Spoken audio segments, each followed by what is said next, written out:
Alright, nyaji watu wangu, na kama kawaida, welcome back to Tuko Freshy. Leo tuko mtaa ya Kibera hapa hivi, and of course every time we go to a new place the conversation is always about something fresh, something new. So leo tuko hapa hivi Kibera because one topic imekuwa kitusumbua sana kichwa, the issue of climate change. This conversation imekaa mikaachiwa watu fulani wa run at a certain level. Last year Kenya held the Africa Climate Summit and we saw what was happening. The question tunajiuliza, for how long will conversations keep remaining pale juu? Is climate change issues of environment conservation, are they just issues za government officials na president na ambassadors na nani na watu wa UN kuongelea, ama are there ways in which watu wa community pia wanaweza kuinvolve kwa hii conversation? So today we are coming live from Olympic here at Anos Africa in Kibera to have a conversation with the community members. Watu wa Kibera ni aje? Mko aje? Mko freshi? Aya, sasa karibuni sana. The conversation that we are going to run hapa hivi leo tunataka kuangalia mostly how mambo za climate change ina affect lives zetu kama watu wa community, na vile vile how climate change ina affect health ya wase. But the beauty about this is that hii conversation imekuwa provoke na so many other things. In our midst we have some amazing people. Tuko na film producers, nataka tu wave tu pale hivyo tuone ni akina nani. Watakuja kutuambia baadaye ni akina nani. Niko na poet pale best yangu sana anaitwa Dofanage, and Deti hapa hivi the film producer. Also in our midst tuko na former Miss Kibera mwenye alikuwa one of the films that we are talking about. Tuko na the current Miss Kibera, I think ako hapa ndani pia, tuwevi hapa ndani, and of course so many other community leaders, watu wako in the sports sector, agriculture, education na kila mtu. Let's clap for ourselves at least for making this session possible. So straight away, sijui kama kuna mtu ashasikia anything like climate change. Anyone ashake kuwa part of these conversations before? Just a quick one. Anyone, maybe just by a show of hand. Anyone ashake kuwa part of any conversations about climate change before kwa maisha yao? Wonderful. Maybe just someone quick. I can start with you, former Miss Kibera. The conversation that you were part of, what was it about?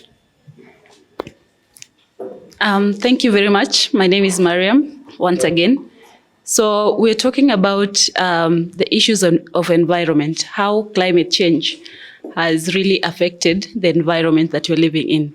Because you find when it's raining, now the rain is too much. When there is sun, or when it's hot, then there's a big heat wave.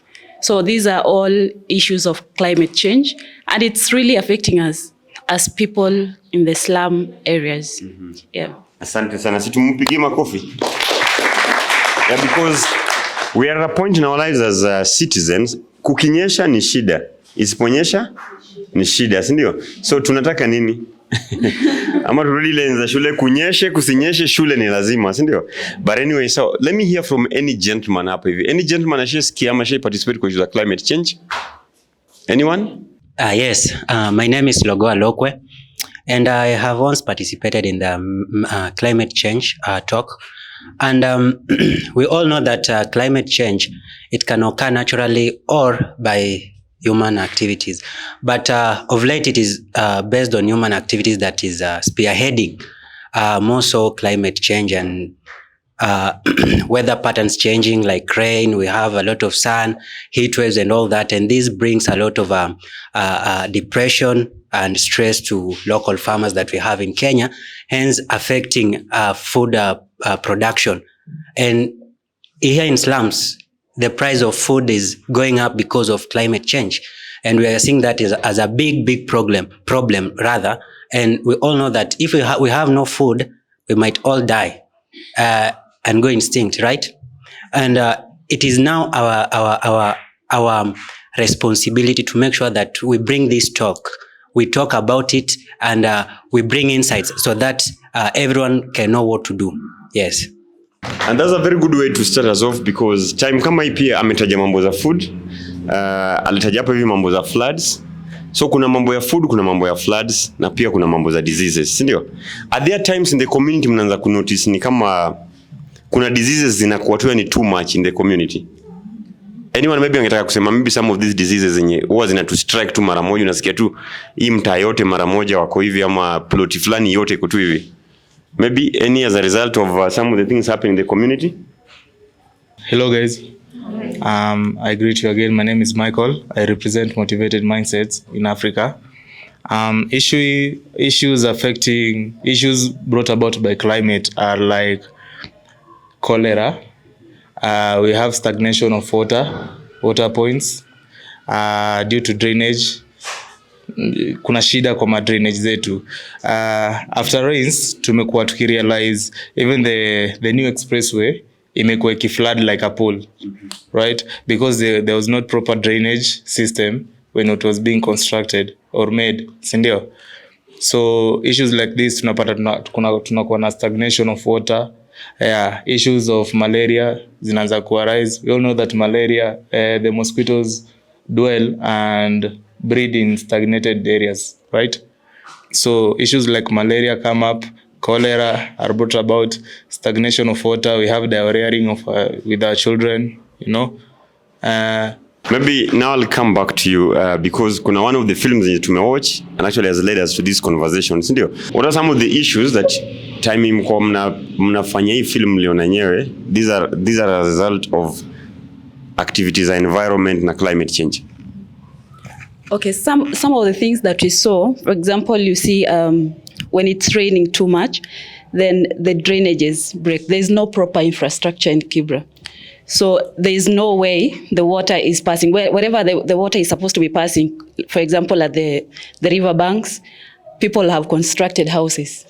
So you find there's a lot of floods, people are being affected, their houses, water gets into their houses. So one is that, the flooding, and then the other thing is I think it's that the issues of people not being able to access food. Okay. Yeah. So because the food becomes very expensive, like what he said, becomes very expensive because when it's rained too much, then the food in the farms gets spoiled. So it becomes very expensive. That's another effect. The other thing is the environment. The environment becomes a little hostile. Yeah. Okay. Yeah. Okay. Sasa let's appreciate her. So the issue of food in Nyamitaja, I want us just to pick from there. Saizi kuna shida ya chakula? Maybe can someone brave enough just explain what the changes that tumejionea tu as a result? That's like, excuse me, maybe kuna upungufu wa chakula. Anyone? The thing that you see around unaweza sema yenyewe food ime reduce in the community. Tunaanza nawe alafu nikuje kwako. I'm a community health promoter, and as we work in the household, some of the things that we've been consistently seeing is inadequate of food. For the bare minimum, like the onion, the pricing that are actually in the market are quite crazy. So people option to get sukuma wiki and just feed on it, like boil it and add water on it, just like that. So whatever the community is experiencing right now in terms of maybe from the flour, the unga, the caustic, the prices are quite crazy. If we go to the now the onion, something that our motherland is meant to produce and something that we should own as a motherland that has the capacity to regenerate and reproduce, is now going to a crazy price that we as the beneficiary or the citizens of the motherland cannot even afford. That's quite crazy. Yeah. Good afternoon, everyone. So my name is Elizabeth Kirubo Jefta. I represent girls and young women here in Nairobi. So talking from a girls and young women perspective, I will talk about the rise of sugar, the rise of basic commodities like for us ladies, talking about the sanitary towels. I mean, accessing some of these products, and they're really basic to us girls and young women. I mean, we cannot live without them. So it has really become an issue. Talk about the rise of price in, let's talk about bread, milk. These are simple or commodities that each family or a single family living in a slum setup should be able to afford. But currently we are talking about girls and young women, or even our parents, having to go the other way of finding some of these products for us to be able to use them. talking about the issue of, actually recently our members of parliament were in parliament discussing about the issue of, as a country, you're not even able to produce a simple toothpick like we import. It means that as a country, we are headed in the wrong way. So it's really an issue, and we have to step out there. Let's raise our voices and make sure that even as we amplify them, change starts within. You have to change your environment. You have to act and provide solutions to some of these problems. Amazing. Asante sana, makofi kwake. There was another hand. Aya, sawa. So hi everyone, my name is Stacy. So I think all the food issues and problems related to food all lead to one place is because most of the food we are getting is from agriculture, yes? But the issue comes from pollution. As in agriculture, the soil is it's where we get most of our food. And you see, when the air is polluted, the soil is also polluted. Like in our church, the main issue there is the fertility of the soil is going down. So that's why you're seeing when you go to the spring onions, the spring, not the bulb ones, the spring ones, so zingine, the other type. Yeah, kitungu ya yeah, kitungu ya nyasi. You see, as in quality ya kitungu zote tu, both zimerudi chini, simply because the pollution in affect the soil. So you inamaanisha fertility dina decrease. That's why, yes, vitu ziko, but the quality has decreased. So because we rely on the rural areas, the production huko ikiwa low, how an increased price ndio wasienda at a loss, because they're using a lot of money to provide for the insecticides and the pesticides. Hizo vitu zote za kuprevent mazao isikuwe affected in a way. So I think hapo hivyo ndio unapata the price of things are rising, but for us to stop, as in to save our economy, I think it all starts with us, because pollution unaangalia kama industries, the effluent, hizo gases, emission of gases, and also when we look at things around us, vitu tu si tunafanya, like how do we cook our food, what do we use, unatumia jiko, as in those gases, when they get to the air, as in it starts with us, the pollution inaanza na sisi, and it affects the agricultural sector, which lead to us being affected in a way that your food ina rise, na sindo tumeikosa. So I think the change starts with us. Si tukitumia more healthier ways of doing things we do, like pollution in all aspects. So us, we have to minimize the pollution. So the pollution, it does not affect the agricultural sector, and that leads to the food not going at a higher price. Yeah. Thank you. That's a very umesikia vile amefanya connection ya vitu mingi sana, si ndio? Even akitaja mambo ya agriculture and not the chemicals we are using on the soil already, that is a problem, right?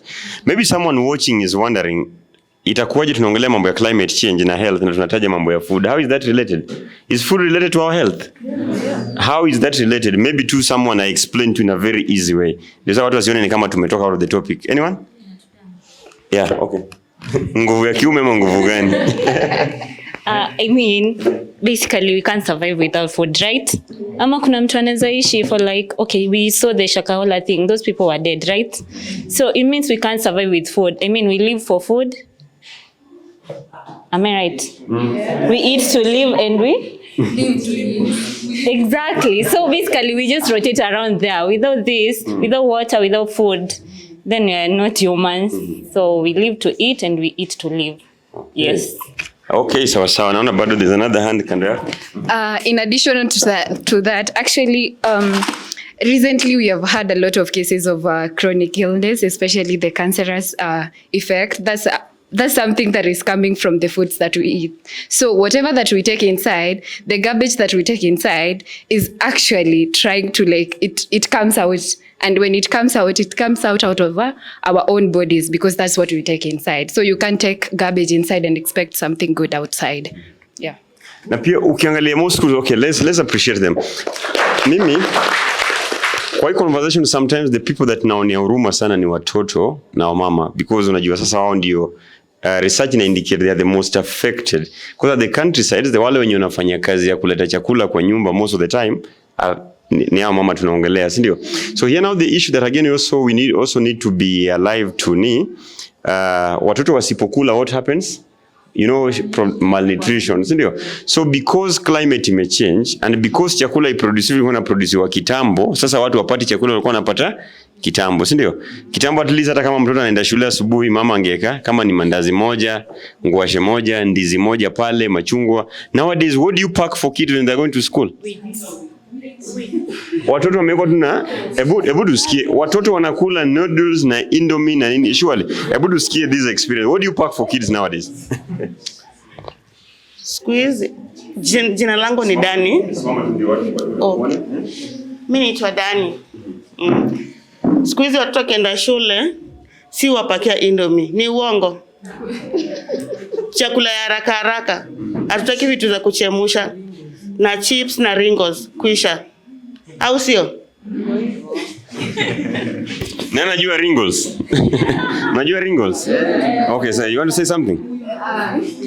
Okay, sawa. Pati microphone. Okay, asanteni sana. I'm Simon Jega, as I said. Okay, another issue on food production. There's a great change in the weather pattern. There are months that people were expecting heavy rains, and those are the months that people used to plant. Nowadays, the weather patterns have really changed, and this has led to drought. And due to drought, we've had plants like maize dying in the farms, and this has led to low food production, and leading to poverty, where some people have also died due to famine. Thank you. Okay. So, let's appreciate Simon. Any other person maybe before we move to the next round of a question? Okay, so pitisha microphone pale. Hi everyone. My name is Mine. I talk about pollutions in terms of hii kutupataka. It is affecting us so much health-wise. Tukibreathe ile hewa huwezi kuwa fiti. Pia inatuletea mashida za like breathing system, right? So for me, I can say that change start with me and you. Na ikianza na mimi na wewe, pia tunaweza involve the community at large, and we can be able to live in a clean environment, because at the same time inatu affect sisi na ina affect watu yao wadogo. So inafika place mtu ana grow na health condition na ni sisi wenyewe tumejiletea. Hello, Barzentona. Okay, I go by the name Samuel, and I just wanted to add on what she has said about tunaongelea about kama food ina affect health yetu, si ndio? But I just want to talk about food management. Moso tunapata kwa nyumba, tukisha kula food kuna zile wakati tunabakisha, si ndio? Na tuko na toi kwa nyumba, si ndio? So utapata maybe food ime expire, ndio achukua food unapatia mtoi, ama wewe mwenyewe unaiconsume. Hiyo iko poisonous, si ndio, to your health. Yeah, thank you. Okay, so all right, let's appreciate ourselves at least. That was a good way to look at it. And now the next question, maybe Santa kwa nauliza tu hapa hivi. Do we have solutions to some of these problems? Do you think the solution pia ziko na sisi? What are some of these solutions? For me, naona solution yenyewe sana kwa tunafanya because imekuwa normal tuseme kama kwa Kibera. Hii kukata miti ni normal. Hadi mtu anapita msambeba miti kwa mgongo anapita na hapa hivi kwa chip back. Kuna sheria yenyewe anaweza ambiwa, kuna kinya anaweza ambiwa. Sasa hivi tukiangalia ukienda forest kuna hiyo kwa kitambo tulikuwa tunaenda huko hivyo Kiawa 5, tulikuwa tunaita Kiawa 5. Kwa nao ni ukweli ni manyumba ziko hizo area. Waso wamechukulia sema kama tukata miti hiyo tunaomba, na mimi naona government inafaa kuingilia, weke sheria kama iko weke watu wanaweza iangalia vizuri. Haifai kuwa neglected hii kitu normal. Kibera sasa hakuna kenye tunafaa kufanya. All right, so Your hand was up. Just hold it. Give me that one back. Okay, so I'm Lydia. So something that I feel like should be done is making people aware. We might be thinking that people are aware that they are polluting the environment. I feel like they should be aware. And something else that I'd recommend is just making sure that we have the climate policies whereby these things are very much regulated. I think that would help. Oh. Yes. So let's appreciate the lady. Before even before I come to the current Miss Kibera, let me bring on board our sister here, Neti. The question on people should be made aware. I think that's already where the field where you are. How then do we leverage on film and art to make people aware of what we're talking about? Because she's very right. Sometimes we think that what wanajua kumbe watu hawajui, si ndio?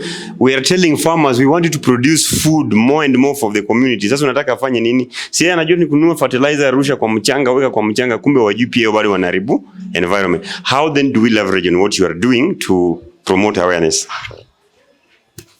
So, as an arts producer and arts consumer, I often tell people that times are shifting. You know, like we can no longer have sit downs, just call people from a community, sit them down, and we're telling them, don't do this, don't do this, don't do this. But if we use art forms, by art forms I mean performing arts and visual arts, to communicate to these people, it's easier for them to memorize this. You know, you see an enactment is something that sticks into your mind. And you go away questioning yourself and saying, I watched this, why don't I try and embrace what I saw as a solution on screen or on theater performed? And also let's remember that having a sit down, we sit, I sign my name and then I go, I leave. But art is flexible. Art picks all forms of shape, all languages. Art will communicate to... We didn't get to check if there was a deaf person here or a dumb person here. We just sat ourselves in here and began this meeting. But see, if we chose to enact everything here, this person will see maybe through sign language. This person might passively, there's just something that they will also pick. So it's also an inclusive mode of communication. Communicating our problems, mirroring ourselves in those situations, and bettering those circumstances. So I encourage all organizations, not just one or two, all disciplines of life, that is medicine, academics, climate change, agriculture, to embrace art forms to help communicate messages across this quagmire that you're trying to counter, climate change, and in my context, climate change and health. Art is for everyone. It includes everyone. Mesikia vile Martis anaongea, mesikia the word quagmire. Sawa. Good afternoon once more. So mine, I will still insist on change starts with you, change starts with me. We are the ones owning this Mother Earth, right? Therefore, we need to embrace it. Let's love it. The way a mother loves her, the way a mother loves her children is the same way we should embrace in taking care of our environment. Let's talk about waste management as one of the remedies. So when it comes to waste management, make sure even when you use, just be responsible and be your own. Don't wait for someone to come and remind you that, you've used this wrapper, then you should not throw it anywhere. Maybe these refuses that you've used from your kitchen, don't dispose them anyhowly. Just be self-driven, be keen, be self-guided. You don't have to be reminded on when you've done this, then you should take action on this to protect our Mother Earth. Let's talk also about campaigns on community gardens. Let's engage. We don't need to wait for us to be given a large portion of land for us to do farming, because we've talked about the food security issues, and it's affecting us, me and you, our children, our siblings, our parents. We're being affected with these food security issues. Let's start let's start from the grassroots level, or from the uko chini, yes, from the basement, by doing kitchen gardens. Like kitchen gardens, you just take your sack or gunia amata tiles, you plant simple seedlings like ndania, let's talk about even kale, sukuma wiki. Anza tu na wewe hapo nje kwenu, chukua hata tin, put some soil inside and then start irrigation, plant some seedlings in there, and this will really help because one, with the UV lights, two, with the easy rays zenye tuna complain ni mingi, it will really help because change starts within, and it starts with from me and you. Thank you. All right, asante sana, makofi kwake. Let's appreciate the lady. Ametaja something on waste management and how we manage takataka in our community. Do you think there's a problem in Kibera? Yes. How is that a problem in Kibera? Yes. Shikile tu hivi nimekupatia. So I think one of the main reasons why it's a big challenge for us in Kibera is I guess it's because we don't understand what waste disposal is. We all think it's just kutupa takataka mali tu moja. And you see, it's something that starts at home. How do you separate your garbage? Ukikata kitunguu, ukikata nyanya, uko na plastic, uko na pampasi ya mtoto. Do you separate them, or even do you just unaweka kwa dustbin moja, kwa paper moja? Then even unaenda unatupa. You see, if we could get to understand what waste is and how we can dispose various wastes, inaweza kuwa mzuri. Because unajua inaleta separate. Kama ni makaratasi zikiko mahali moja, you see it will reduce the act about mambo pollution. But imagine unaweka machakula mahali moja, makaratasi mahali moja, pampas mahali moja, then these people are coming to burn. Number one, they don't understand the chemical composition of is plastics, of which ziko na different niseme aje, different chemicals of which ziko harmful kwa body zetu, but they just wanaziban mali moja. If we could get to understand, or even we can set a place where we can have, let's say, it's a dumping site / recycling plant, where if kama ni machakula zineko area moja, kama ni mali flani, kama ni maplastic ineko pali moja, so that even if easy plastics zinafaa kubaniwa, zinabaniwa to one place inaweza reduce harm ya kurelease hizo chemicals. Okay. So let's appreciate the gentleman. Asante sana. I think when we start educating children at a tender age and tell them issues concerning climate change, it can be of a greater impact. Thank you. Any other point huko nyuma? Tunaelekea kumaliza sasa. Yeah, sawa. Patiana pale nyuma alafu ulete kwako. Okay, so hi everyone. So I'm Zakia. So what I can just add is we have to love our nature and we enjoy it. So to love our nature and we enjoy, we can't do all the things. We'll just, like, for example, you can't cut trees down. Tukipenda trees, hakuna venye tuta destroy. Now the other thing naweza sema, we just end using fossil fuels such as gas, coal, oil. Tukiacha kuzitumia, unajua those are the major contributors of climate change. So the gas just zina blanket the earth, then ina prevent the sun from reaching here. So that one, ending fossil fuels na the best management we can do for our forest, it to help to control the climate change. Those are the solutions here. And the other one is renewable energy. When we just use it, when we just try to apply them, it will help us so much on it. Yeah, thank you.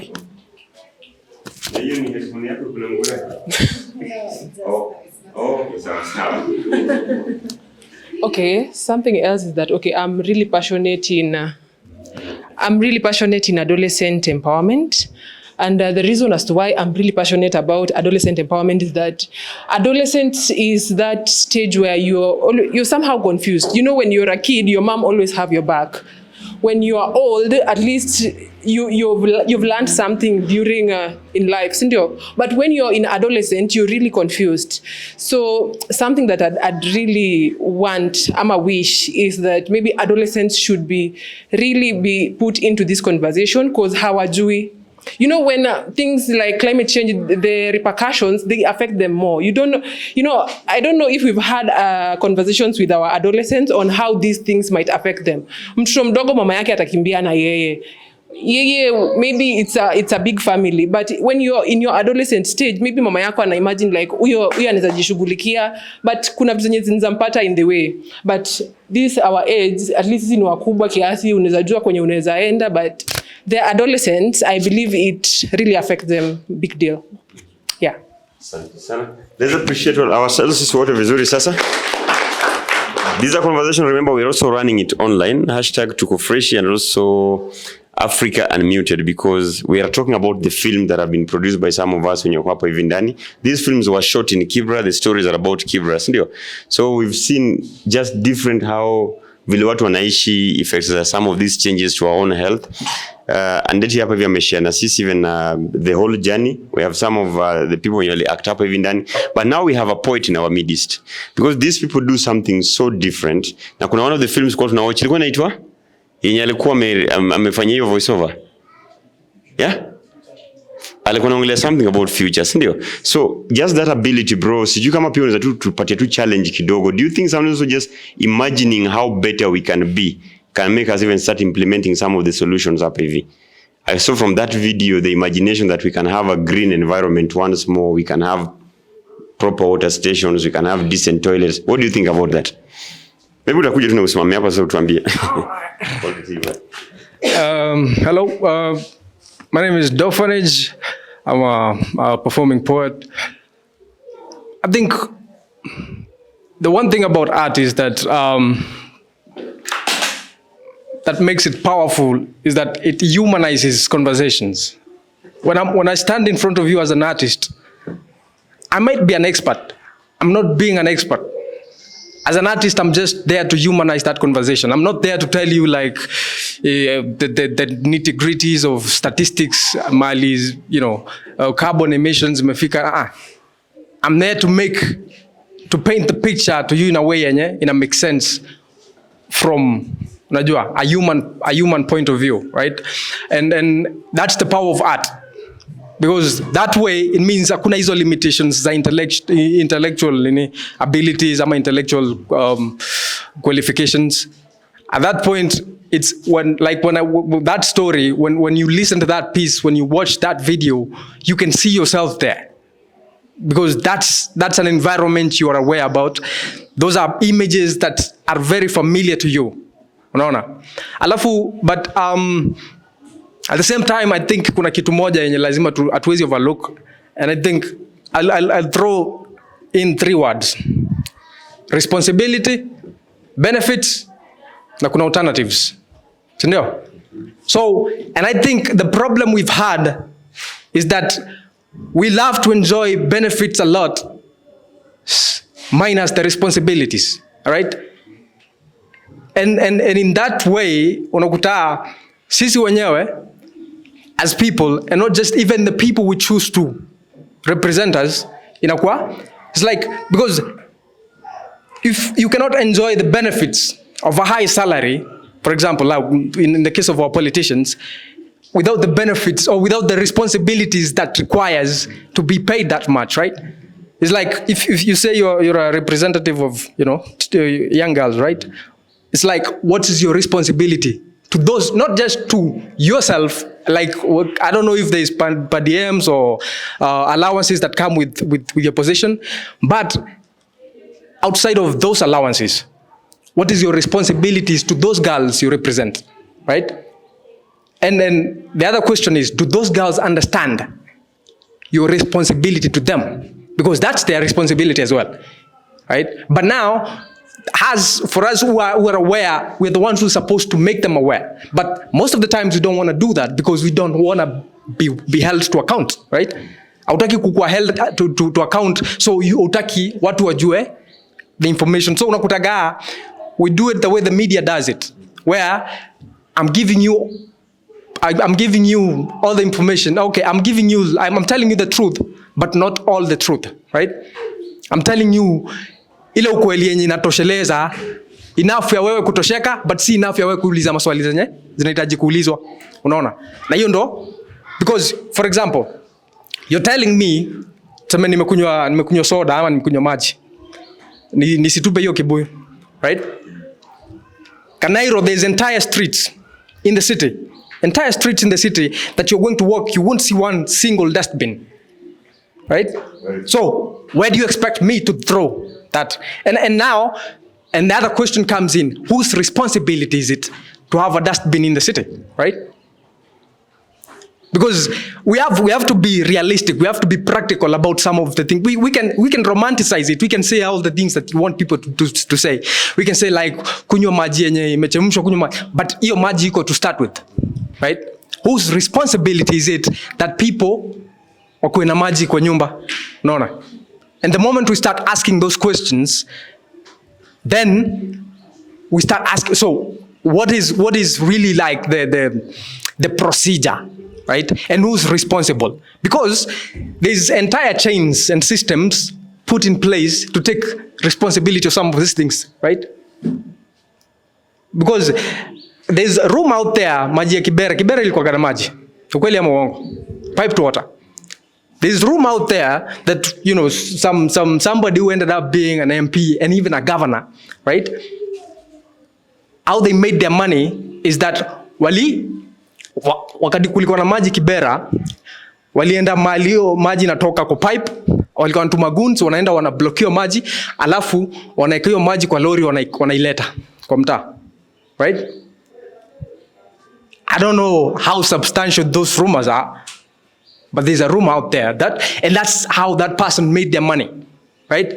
Na hizo ni stories zinajulikana. Yet that same person went ahead to become an MP, went ahead to become a governor, right? So what is our responsibility as the electorate in that regard? Because if we're going to elect such people in positions of power, and those are the people who are supposed to enforce some of these policies, or not even enforce them, there's the same people who are supposed to come up with policies and that are supposed to protect us and you know, and take care of us. If we don't do that, then we are also liable to, right? Their failures, because we put them there. And now, that's where now the sensitization comes in, because one thing is, I'd like to think people know, right? People know, but now, I think the motivations are not viable enough, right? But now it's a question of how do we make sure people are motivated to make the right decisions? How do we incentivize, you know, the right kind of choices? Because otherwise itakuwa ni tutakuwa hapa tumeongea, and then in a few years time, like 3-4 years, we'll be back in the election cycle, bringing back those same people. So for me, it's a question of, okay, we want the benefits, right? We want the benefits, don't we? But what's our responsibility? That's a big question. If you want the benefits, you have to want the responsibilities equally as much, right? And then the other question is, so you want somebody to make this particular choice. What is the alternative? Right? Unaniambia nisitumie kuni kupika. What alternative are you giving me, providing me, and how accessible is that alternative to me? Right? Amazing. I love that point of the alternative, because this is what people are told all the time. Says when government says tuache kutumia makaa, okay, ni sawa, si ndio? But tutatumia nini? How affordable is that thing, and how accessible is that thing? So maybe a place like what we are talking about here is a Doldol. Imagine we went to a certain school. You know those days za kwanza, we're just pushing conversations out there. Hey, tell people don't do this. One kid in the school aliniambia upondo, sawa, mnatuambia msitumie kuni hapa Laikipia, fan notes, tutumie nini? How do you respond to that? Unamwambia okay, sawa, mnafaa mwanze kutumia gas ama nini? Mitungi, the nearest station penye za kutoa hiyo gas maybe ni hata kilomita kama 60 kilometers away. At that point, what is more important? Like, what is a priority to people? So these are some of the things that I think we have to keep also asking. In as much as we also want to take responsibility, amesema, but we also know that government must also play its role to make certain things accessible and affordable to the common people. That is amazing. Tujipigie makofi kwanza wote. Then nataka tu kupick 10 commitments. What can we commit to do sisi as residents going forward so that we better our health and we better also our climate and our environment? Please no explanation, just go straight to the point. Anyone? Any commitments tukitoka tu hapa hivi? Just look at this camera to commit, hoping that we are speaking on behalf of so many other people. What do you commit to do different tukitoka hapa leo? So I see one hand, there's another second hand, another third one. Wanaume wataki kucommit anything. Wanaendelea kuendesha motorbike zao zikitoa moshi all over hapa, si ndio? Watasema what is the alternative? Ningetumia nini ingine? Shikilia hivyo. Okay, hello once more. Hi everyone once more. So as girls and young women in Kibera, we commit to do waste management and make sure that we recycle whatever will be recycled and actually take care of our Mother Earth. Thank you. Okay, I'm not an agricultural person, but I'm very passionate about agriculture. And what I'm very passionate about and what I say like I commit to do is to educate my community to do organic farming. Like we'll strive back to where we started, where we owned our pride as motherland and Kenyan citizens. Okay, as an adolescent mentor, I commit to ensure that adolescents are aware on the effects of climate change and the remedies. So as for me as a mentor of the adolescent girls and young women in the society, also commit that once given the chance, we'll be able to amplify the voices of those back in the community so that we can be given more chances and more support so that we can be able to impact the changes, because we cannot do it on our own. Yeah. So then the support, once given the support, the finance, and also we can be able to impact and also to implement the changes that we've already placed in the ground. So hello once more.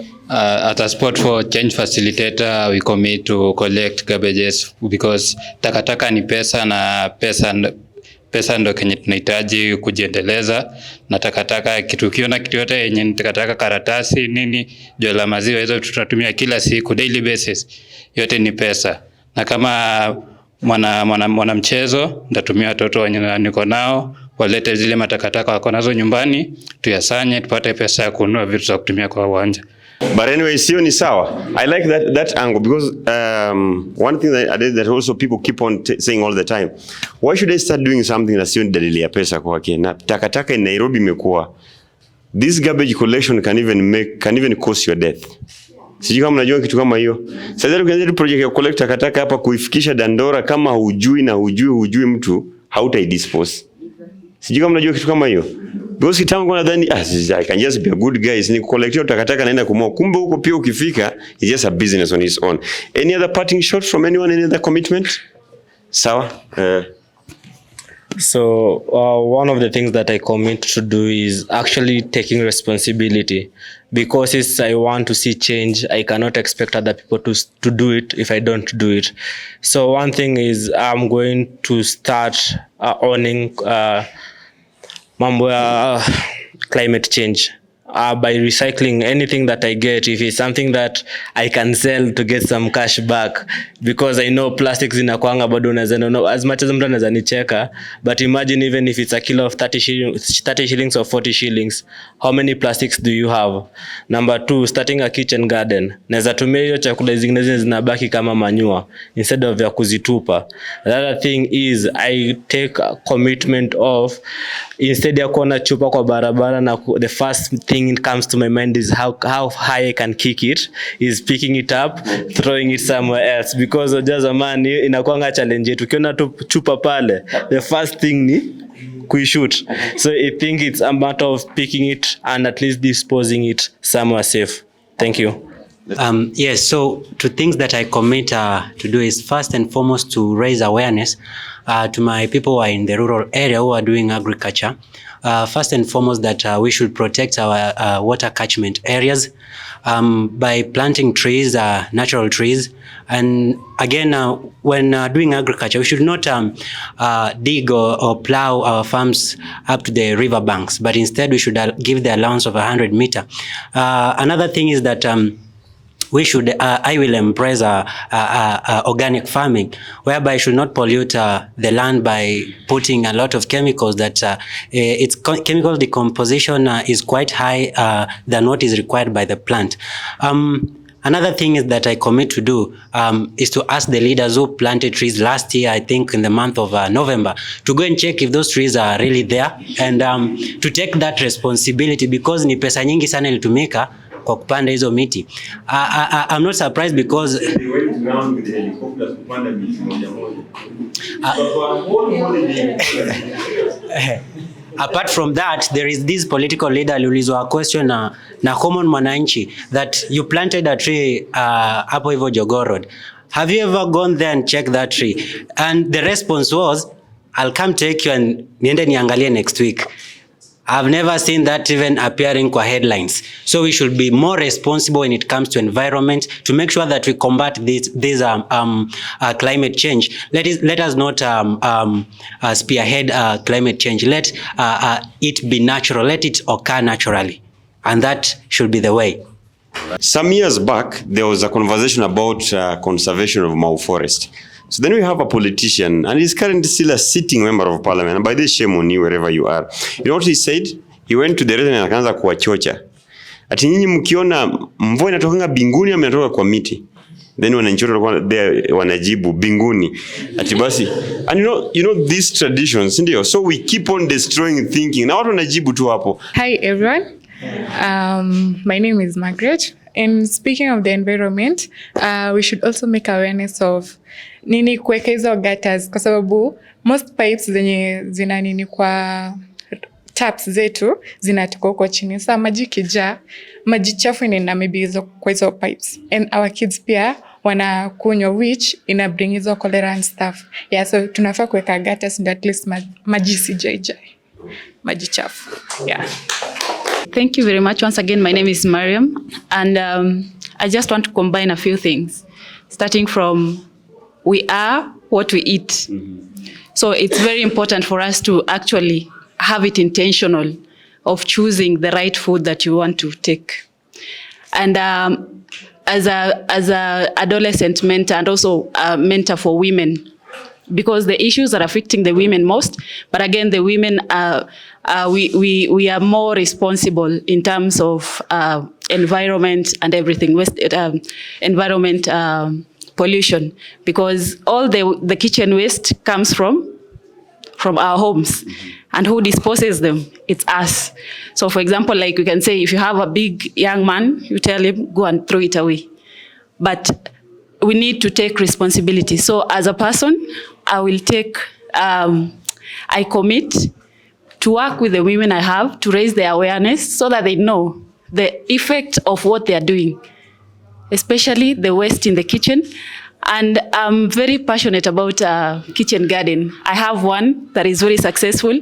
So I'm going to work with the women I have also to ensure that they also set up the kitchen gardens. Now we have a lot of GMOs, food processed, processed and processed and processed. But we have the option to use the indigenous seeds to plant within our homes. Issue of climate justice, it's not upon us. We cannot do it. There's nothing we can do about it. It's going to take a lot of years to ensure that it's completely gone. So what can we do? The mitigations are some of these small things. Starting a kitchen garden within your homes. And how nice would it be if each and every one of us had a fruit tree within their compound? Or just a tree you plant and nurture it to growth. Thank you. Thank you. Pass it to the gentleman. Good afternoon once again. Yeah, as Michael from Motivated Mindset, we already committed to empowering kids as young as 8 years old to 19. We offer empowerment. We teach them photography classes. We offer mentorship programs, and we offer humanitarian services. So as me as a man, as Mike, I am committed to standing for one voice as youth.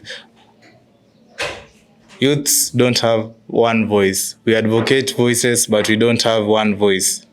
You know, all of our opinions are scattered.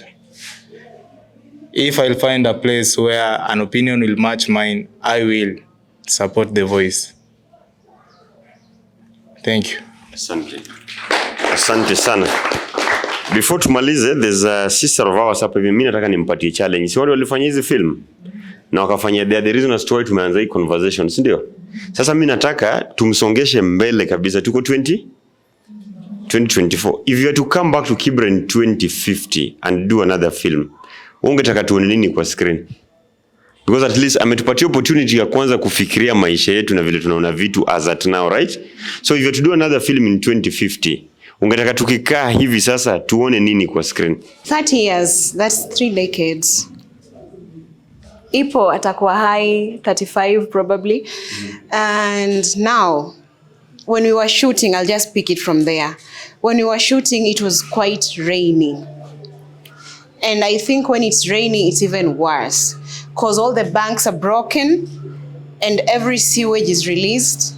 And we have to walk through that to be able to access our location. You know, it was quite tedious and we just had to brace up and do the thing.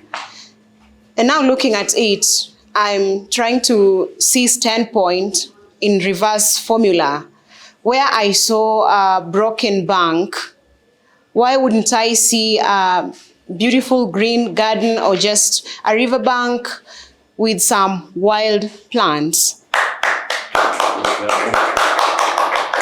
Where we were shooting in a shack, because it kept raining in that house and we had to squeeze in and our lights were going off. Why won't I see, might not have to be an extra modern house, but maybe something African, maybe even a hut with thatched roof and something, and I'm shooting in there and I have my characters. And where we saw water tanks, Shofko, where we saw Shofko, why wouldn't I see a huge podo tree there? I'm so sure 30 years is long enough for an indigenous tree to grow, and especially indigenous African trees. And where we shot and we saw human waste, you know, why wouldn't I see a small plant with bees on that plant? You know, it's just like shooting the imagined Garden of Eden, and this time Kibera. And where we are running and we are seeing mongrels, some of us are really scared of dogs, and dogs that we don't know if they are treated or not. Where we are shooting that, why wouldn't I see, let's say, a gazelle or something? Why wouldn't I see a healthy chicken running from someone's home? Where we saw, there's a confluence. A confluence is where 2 rivers meet. And I remember Ben, who is, I can say my mentor and somebody who has made me know Kibera. If we were meeting at that confluence, why wouldn't it be like it was before, where there was fish and people swam in there like somebody had said? Because Ben told me that existed. Not even, like less than 20 years ago, there was fish in that river. People still try to do fishing, but what they eat there, I think, is very polluted and quite of a damaging aspect to someone's health. What I'm simply trying to say is that Africa existed. Africa was very rich. We had our culture. We knew how to take care of our environment. We had traditions. We had our own God. By our own God, some people have made our religion look like it's pathetic, it's satanic. No. Sometimes I believe that when, I'm sorry to say this, but it's the truth from my heart. When colonialists came in with their own religions, I'll have to say religions to be able to say religion because I look like I'm attacking something. When they came in with their own religions, I tend to believe that the rich God of Africa, the loving God of Africa, the Ubuntu God of Africa, packed his bags and left. Because it's then that corruption took over. And when we talk about corruption, it does not mean about stealing money from the government.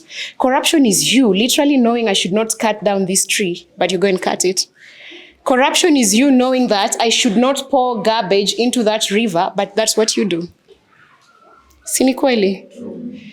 Corruption is you knowing that I should take care of my brother. You know, this is Ubuntu, but you choose some material aspect over brotherhood. Corruption is us replacing what is indigenous to us cutting a whole podo tree, cutting a whole indigenous forest and replacing it with basic trees which are not of quite affirmative impact to our societies. So when I come back in 30 years to shoot Kibera, I'll be 59 years old. My Ipo will still be there. His mother will be alive. All the cast will be there. And we expect to shoot our standpoint, elevated now at that point, in a society where it's green, where drainages are controlled. A society where we will eat honey and know this is honey. Trust you me. There can't be... Bees thrive where there is natural plantation. That's where even wild animals thrive. So can we revisit? We are here because we have a history. We know who we are. Or if we do not know who we are, let's start knowing who we are, where we came from, and then where we began to lose our path. And then in the next decade, in the next 3 decades, we would have shifted immense perspectives. I believe in a positive future. I believe in a green future. I believe in a healthy Africa, not just Kibera. And I believe in us understanding who we are and solving problems as per who we are as Africans. Right? Cool. I was just about kukuuliza utasimama na chama gani.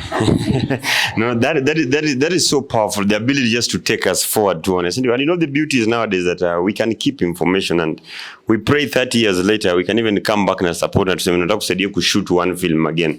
Tuangalie Olympic itakuwa inakaaje, shule zetu kwa zinakaaje. That is amazing. Penye kwa mnashutia film karibu na Lindi huko chini. Umetaja mambo ya chicken huko Waluya ndio wako wengi. You will not see chicken movie. Hiyo itanyongo na ikulu, si ndio? Yes. Sasa, but anyway, asanteni sana. It has been amazing session with all of you. Tafadhali once more to appreciate vile tunge appreciate president akiingia hapa kwa room. Amazing. Help me appreciate some of the people that we worked with. Very hard to put these sessions together. The team of the creatives wenye wako hapa, tuwapigie makofi. The team of Crtve Voices hao wenye tusaidia hapa hivi kushuti program, tuwapigie makofi pia. Our good friends in absentia kina Africa Unmuted, tuwapigie makofi. Alafu kuna majamaa tunaita The Open Planet. Simkuwa mnaona hao ndio walishuti kitu na imagine wametupatia for free. And in fact, you can start watching all these films from today from our own channel na wametupatia hiyo opportunity. Please clap for them. And finally to creative development, wenye pia wakisupport production hizi film zote, let's appreciate them. Lastly, let's appreciate ourselves for staying up to this late. Tukisimama sasa. Let's stand up.